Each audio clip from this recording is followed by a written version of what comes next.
네, 오늘은 누가복음에 대해서 함께 나누도록 하겠습니다. 누가복음이란 책은 사복음서뿐만 아니라 신약 성경 전체에서 가장 길이가 긴 책입니다. 이 막대한 양을 짧은 시간에 다 담기란 쉽지 않은 것 같습니다. 그래서 어느 핵심적인 구절 한 구절을 가지고 그것을 중심으로 누가복음 성경 전체 내용을 한번 유추해 보도록 하겠습니다. 이 시간을 통해서 누가복음의 맥을 잡고 읽어 나가는데 조금이나마 도움이 되었으면 좋겠습니다. 오늘 제가 가지고 온 누가복음의 성경 구절은 누가복음 19장 10절 말씀입니다. 인자가 온 것은 잃어버린 자를 찾아 구원하려 함이니라. 어떤 한 이야기가 끝날 때 예수님께서 하신 말씀입니다. 자신이 이 땅에 오신 목적을 드러내고 또 누가복음이라는 책이 우리 손에 전달되어진 목적이라고도 볼 수 있는 그런 부분입니다. 어떤 이야기의 결론으로 보이십니까? 바로 우리가 어릴 때부터 참 많이 접했었던 삭개오 이야기의 결론 부분입니다. 삭개오 이야기는 누가복음에만 등장합니다. 사복음서 중에. 왜 누가복음에만 나타나는지 살펴보면 누가복음이 어떤 강조점을 가지고 있는 성경인지 우리가 어느 정도 생각해 볼 수 있지 않을까 싶습니다. 어떤 드라마든 동화든 만화든 사람들은 극적인 장면에 열광하는 것 같습니다. 성경 이야기도 별반 다르지 않습니다. 밋밋한 이야기보다 약간 극적인 이야기가 우리 입맛에 맞는 것 같습니다. 삭규 이야기도 참 극적인 이야기로 어릴 때부터 접했던 것 같은데 참 극적으로 예수님을 만났었죠. 엉금엉금 키 작은 삭개오가 돌 무화과 나무 위로 올라가서 극적으로 예수님 눈에 띄어서 예수님을 만났고 그로 인해서 삭개오의 삶이 변화된 그런 이야기로 우리는 늘 들어왔습니다.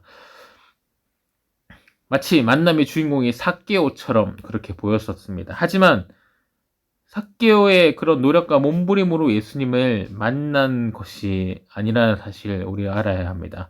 예수님은 미리 삭개오를 아셨고 삭개오를 먼저 찾으셨습니다. 키가 작든 크든 상관없이 뭐 올라가서 눈에 띄었든 그렇지 않든 상관없이 예수님은 삭개오를 찾으셨을 것입니다. 예수님의 자신의 이곳에 오신 목적이 무엇인지 삭개오를 통해 보여주고 말씀하고자 하셨기 때문입니다. 19장 10절 읽었던 그 부분 말씀하셨듯이 예수님이 오신 것은 바로 삭개오와 같이 잃어버린 자를 찾아 구원하기 위함이었습니다. 이것이 누가복음의 어떻게 보면 핵심이라고 볼 수 있습니다. 잃어버린 자들에게 오셔서 그들을 구원하신 예수 그리스도의 이야기를 담고 있는 책이 바로 누가복음입니다. 이 핵심적인 구절을 조금 더 상세히 세 부분으로 나눠서 한번 살펴보도록 하겠습니다. 먼저 인자가 온 것은 이라는 부분을 살펴보겠습니다. 예수님은 자신을 인자라고 칭하셨습니다. 인자라는 단어는 말 그대로 사람의 아들이라는 단어입니다. 예수님은 자신을 인자라고 표현하시는 것은 누가복음이 가진 독특한 특징입니다. 또 다른 특징이 있는데 그것은 사람들이 예수님을 부를 때는 주라는 표현을 주로 사용한다는 것입니다. 주인이라는 그 표현, 구약시대 때 성부 하나님께만 유대인들이 사용했던 표현입니다. 감히 하나님의 이름을 함부로 부를 수 없기 때문에 주인이라는 뜻을 가진 그 주라는 고백을 한 것입니다. 예수님은 자신을 사람의 아들로 낮추셨고 사람들은 예수님을 주인, 하나님으로 높입니다. 예수님은 사람들에게 오셨고 사람들은 오신 예수님을 경험하고 예수님을 하나님으로 고백하고 있습니다. 자신을 낮추셨는데 오히려 더 높일 수 있는 것, 이것이 바로 복음입니다. 예수님을 믿는 믿음의 역사입니다. 상식적으로는 불가능한 논리지 않습니까? 참고로 누가는 헬라파 유대인이었습니다. 그들이 바른 신앙 가운데 세워지길 바라는 마음으로 이 누가복음을 기록한 것으로 보입니다. 헬라 문화를 잘 아실 겁니다. 얼마나 논리적이고 체계적이고 사색적인 문화입니까? 그들에게는 사람은 절대적으로 사람이고 하나님은 하나님일 뿐입니다. 논리와 상식이 명백하고 분명하게 정해져 있습니다. 얼렁뚱땅 얘기할 수가 없는 겁니다. 그런데 누가복음은 그들의 상식과 논리를 역행하고 있습니다. 뛰어넘고 있습니다. 가장 낮아지신 분이 사람의 아들이 가장 높으신 위대한 하나님이시라고 누가는 그렇게 고백하면서 그들의 상식에 도전합니다. 이것을 받아들이는 것은 이성이 아니라 논리가 아니라 성령께서 역사하심으로 말미암는 믿음으로만이 가능하다는 것을 누가복음은 표현하고 있는 것입니다. 마찬가지입니다. 예수 그리스도를 하나님으로 고백할 수 있는 것은 성령의 역사를 통해서만이, 성경을 깨달을 때만이 가능한 것입니다. 경험할 때만이 가능한 것입니다. 우리 또한 우리의 논리와 우리의 이성으로 하나님을, 예수님을 하나님으로 고백할 수 있는 것이 아니라 성령의 역사를 통해 참된 믿음이 형성될 때 진정으로 고백할 수 있는 것입니다. 이 믿음, 인자의 오심으로 누가에게 또 그 시대 사람들에게 주어졌습니다. 인자가 오셨다. 오셨다는 것도 중요합니다. 그들 가운데 오셨습니다. 우리 가운데 오셨습니다. 누가복음의 수신자들이 살던 시대 사람들은 재림에 대한 잘못된 기대가 있었습니다. 예수님이 곧장 재림하셔서 그들의 어려움과 그들이 처한 상황들을 뒤집으실 것이다. 그렇게 생각하면서 어떻게 보면 방종하고 헛된 기대 속에 방종하고 나태한 삶을 사는 그런 모습들이 있었습니다. 그런 상황 속에서 예수님이 오셔서 하나님 나라가 너희 안에 있느니라 라고 말씀하고 있는 책이 바로 이 누가복음입니다. 예수님을 경험하며 참된 믿음을 가진 자들, 즉 하나님의 나라의 복음을 믿음으로 받아들인 자들은 잘못된 신앙에서 벗어나서, 잘못된 재림의 기대에서 벗어나서 삭개오처럼 삶이 변화되었다라는 것을 우리는 알 수 있습니다. 삭개오는 세리장이고 부자였습니다. 부당한 이익을 취해서 부자가 된 것처럼 보입니다. 이 삭개오 이야기 본문을 보면 사람들이 삭개오를 다 알아보았는데 삭개오를 죄인 취급하고 하였다라는 점에서 인간적인 면에서 얼마나 깨끗하지 못하였느냐, 삶이 깨끗하지 못하였는가를 우리는 쉽게 알 수 있습니다. 그런 삭개오, 부자, 부당한 부자, 죄인, 세리, 사람들에게 손가락질 당한 그에게 예수님이 찾아오신 겁니다. 그리고 예수님을 경험한 삭개오는 잘못된 신앙과 삶의 태도를 돌이켜 가난한 자들에게 자신의 소유의 절반을 나누어 주겠다고 그렇게 고백합니다. 하나님 나라가 임하여서 하나님 나라의 백성의 삶의 모습이 삭개오를 통해서 드러난 것입니다. 예수님은 삭개오를 향해서 오늘 읽었던 본문 바로 앞절인 19장 9절에서 이렇게 말합니다. 이 사람도 아브라함의 자손임이로다. 주의 율법을 지켰다고 자부하던, 자신이야말로 아브라함의 자손이라고 그렇게 자부하던 바리새인들, 삭개오를 죄인 취급했던 그들이 아브라함의 진정한 자손이 아니라 하나님 나라가 임함을 경험하고 그리스도를 향한 참된 믿음 안에서 하나님 나라의 열매 맺는 모습으로 살아가는 이 삭개오야말로 그 모습이 어떠했든, 지금까지 모습이 어떠했든, 그들이 그의 삶이 얼마나 비참했든, 죄인이었든 세리였든 상관없이 그야말로 언약의 자녀, 하나님의 택함 받은 백성이라는 것을 예수님을 말씀하시는 겁니다.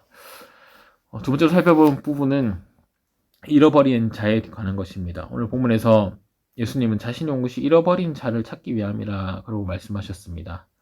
그럼 우리가 생각해 보아야 할 것은 잃어버린 자가 누구인가라는 것입니다. 삭개오 이야기 속에 예수님이 이 표현을 사용한 점 주목해 보시기 바랍니다. 아까도 말씀드렸다시피 삭개오는 세리였습니다. 세리 중에 나쁜 행동을 일삼는 그런 죄인, 사회적으로 손가락질 당할 수밖에 없는 그런 사람, 사람들에게 비난받기 좋은 외면된, 인정받지 못하는 그런 사람, 그런 사교를 잃어버린 자라고 표현하고 계신 겁니다. 잃어버린 자의 기준, 우리가 이 시대에도 찾아야 할 사람의 기준은 하나님께 있습니다. 하나님은 사람의 관점과 같지 않습니다. 예나 지금이나 사람들은 겉모습을 보고 사람을 판단하지 않습니까? 율법적으로 모범적인 사람, 외적으로 큰 문제가 없어 보이는 사람, 하나님의 은혜 속에 사는구나 쉽게 판단해버립니다. 하지만 누가복음에 나타나는 예수 그리스도는 그런 기준과 달랐습니다. 누가복음의 예수 그리스도는 삭개오와 같은 자리를 찾으셨습니다. 가난한 자를 찾았고 과부, 세리, 죄인들, 여인들, 어린아이들에게 다가가서 그들과 함께 하십니다. 세상 사람들에게는 인정받지 못한 어떤 존경과 인정을 받지도 못했던 그들에게 구원을 선포하셨고 변두리에 있는 그들에게 하나님의 나라가 너희 안에 있다라고 선포하시는 예수님이셨습니다. 누가복음에 나타나는 잃어버린 자는 모든 대상입니다. 구원의 복음을 모든 대상에게 전하기 원하시는 예수님의 마음이 나타납니다. 이것을 오해해서 모든 사람들이 구원을 받을 수 있다고 생각해서는 안 됩니다. 구원은 반드시 하나님의 택한 자들에게 적용되는 것입니다. 물론 택한 자들에게 구원의 은혜가 있지만 예수님의 마음, 모든 자들에게 구원의 복음을 전하기 원하셨다는 사실을 말씀드리고 있는 겁니다. 유대인들이든 헬라인이든 가난한 자든 부유한 자든 상관없이 죄인이든 세리든 여인이든 어린아이든 상관없이 모든 자들 예수님이 긍휼히 여기시는 자들이고 잃어버린 자고 살리고자 하는 그런 구원하시고자 하는 그런 자들이었다는 것입니다. 잃어버린 자들이 예수 그리스도를 경험하기를 원하셨고 그로 인해서 새 삶을 살기를 원하셨고 그들이 증인이 되어서 예수 그리스도를 증거하기를 원하셨습니다. 그 마음이 담겨있는 책이 바로 누가복음입니다. 누가복음 3장에는 마태복음 1장과 같이 족보 이야기가 나오는데 마태복음은 아브라함으로부터 시작해서 예수님의 탄생으로 끝나는 그런 족보를 담고 있습니다. 하나님께서 아브라함과 맺으신 언약이 예수 그리스도를 통해 성취되었다는 것을 보여주기 위한 족보였습니다. 그런데 누가복음 3장의 족보는 거꾸로 되어 있습니다. 예수 그리스도로부터 거꾸로 올라가서 아브라함을 지나서 아담까지 하나님까지 이어집니다. 모든 인류에게 구원의 복음을 전하기 원하시는 하나님의 마음이 담겨 있는 부분입니다. 우리도 이 사실을 기억하면서 우리가 보기에 어떤 기준으로 어떤 적당한 사람, 괜찮은 사람들에게 복음을 받아들일 것 같다고 여겨지는 그런 사람들에게 복음을 전하고자 하고 그들과 함께 신앙생활 하는 것이 아니라 모든 열방을 품으신 예수님의 마음을 가지고 모든 자들에게 구원의 복음을 전하는 그런 모습으로 살아야 할 것입니다. 하나님의 택하신 자를 우리는 다 알 수 없지 않습니까? 우리는 그것을 선택하는 것이 아니라 잃어버린 자 누구인지 알 수 없기에 그저 복음을 위해 살아라고 복음의 증인이 되어라고 말씀하신 주님의 말씀에 순종하면서 복음을 합당한 열매를 맺는 그 부분에만 초점을 맞춰야 할 것입니다. 마지막으로 살펴볼 것은 구원하려 함이니라 라는 표현입니다. 누가복음의 핵심 주제는 예수 그리스도의 구원입니다. 물론 구원의 대상에 대한 강조점이 다른 복음서와 좀 차별화되긴 하지만 가장 강조하고 있는 것은 구원에 대한 이야기임은 틀림이 없습니다. 인자가 오신 것, 예수님이 사람의 아들로 이 땅에 오신 것, 낮아지시고 섬기신 이유, 가난하고 소외된 자를 돌보신 이유, 수많은 기적을 행하신 이유, 성령을 약속하신 이유, 모두 구원을 위함입니다. 누가복음을 통해서 예수님은 잃어버린 자를 구원하기 위해 이 땅에 오셨다는 사실을 강조합니다. 잃어버린 자를 단지 불쌍히 여긴 정도가 아니라 그들을 돌보고 위로하는 정도가 아니라 잃어버린 자의 구원을 위해서 몸과 영혼과 삶 전체를 송두리째 바꾸시고 회복시키고자 하신 것입니다. 자신이 친히 낮아지시고 십자가를 지시고 부활하심으로 말미암아서 하나님의 나라가 그리스도를 통해서 임하셨다는 것을 나타내셨고, 그리스도만이 진정한 구원자고 그 자녀들을, 백성들을 진정으로 구해낼 수 있음을 친히 보여주셨습니다. 나아가서 성령을 약속하시면서 이 복음의, 구원의 복음의 증인이 될 것을 명령하셨습니다. 모든 성경과 복음서가 그러하듯이 누가복음은 예수 그리스도의 구원의 이야기를 담고 있습니다. 우리는 누가복음을 묵상하면서 복음이 무엇인지 알고 복음을 어느 곳에 어떻게 전해야 할지 생각하면서 어떻게 하면 복음의 증인이 될지 고민하면서 이 말씀을 읽어 나가야 할 것입니다. 누가복음이 강조하는 성령의 임재 속에서 우리는 복음을 깨달을 수 있고 복음에 합당한 열매를 맺는 삶을 살아갈 수 있을 것입니다. 간단하게 누가복음을 묵상하면서 복음을 위해 어떤 삶을 살아야 할지, 어떤 이들에게 복음을 전해야 하는지 간단하게 생각해 보았습니다. 신앙생활을 하다 보면 참 어려운 부분 중 하나가 참 나태해지기 쉽고 안주하기 쉬운 부분이 참 우리에게는 참 큰 장벽 중 하나가 아닌가 싶습니다. 내가 속하고 영역에서 크게 벗어나지 않으려는 그런 습성, 늘 회귀하고 돌아가고자 하는 그런 모습들, 안정을 누리는 것을 좋아하는 것이 우리 인간의 본성입니다. 하지만 누가복음은 계속해서 어떻게 보면 나아갈 것을 명령하는 그런 책입니다. 나아갈 이유, 나아갈 근거, 나아갈 메시지가 무엇인지 나타난 책이 이 누가복음이고, 나아가서 무엇을 해야 될지, 어떻게 나아가야 될지 보여주는 책이 누가가 쓴 또 다른 책 사도행전이 아닌가 싶습니다. 누가복음은 성도와 교회가 어디를 향해 나아가야 될지를 일깨워주는 책입니다. 우리는 그리스도와 같이 낮아져서 약한 자, 가난한 자를 보살펴야 합니다. 잃어버린 자를 향해 나아가서 복음을 전하고 그리스도의 사랑을 나누어야 합니다. 교회의 관심은 구원에 있어야 합니다. 코로나라는 이 시대에도 교회가 다른 걱정하기 이전에 이 시대를 향한 예수 그리스도의 구원의 계획이 어디에 있는지 관심을 가져야 할 것입니다. 그 어느 때보다 연약한 자들이 많은 시대입니다. 어려움을 겪고 있는 자들이 많습니다. 물질적으로 부유한 자들도 그 내면의 공허함은 감출 수 없어 보입니다. 교회는 국가를 향해 불평하고 세상 사람들처럼 다른 사람들을 비난하고 그렇게 판단하는 것이 아니라 영적으로 무너져가는 나라와 병든 사람들을 위해서 먼저 기도하고 그들에게 구원의 복음을 전하는 곳이 되어야 할 것입니다.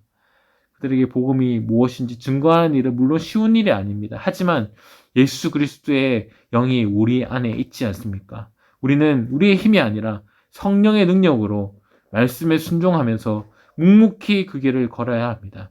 하나님의 나라가 이미 우리 안에 임하였고 또한 반드시 완성될 것입니다. 우리는 이 굳건한 소망을 가지고 성령 안에서 하나님의 나라의 복음을 잃어버린 자들을 향해서 드러내야 합니다. 결과를 좌지우지하고자 하는 교만에서 벗어나서 겸손하게 우리는 그저 우리의 삶을 드리는 모습, 그 모습만을 남겨야 할 것입니다. 마지막으로 다시 한번 오늘 구절의 말씀을 새겨보시기 바랍니다. 인자가 온 것은 잃어버린 자를 찾아 구원하려 함이니라. 우리가 초대해서 오신 것이 아니라 예수님께서 자신의 완전하신 목적을 가지고 오셨기 때문에 그 뜻이 무엇인지 묻고 그 뜻에 순종하는 일에만 온 힘을 쏟는 그런 저와 여러분의 삶이 되기를 간절히 소망합니다.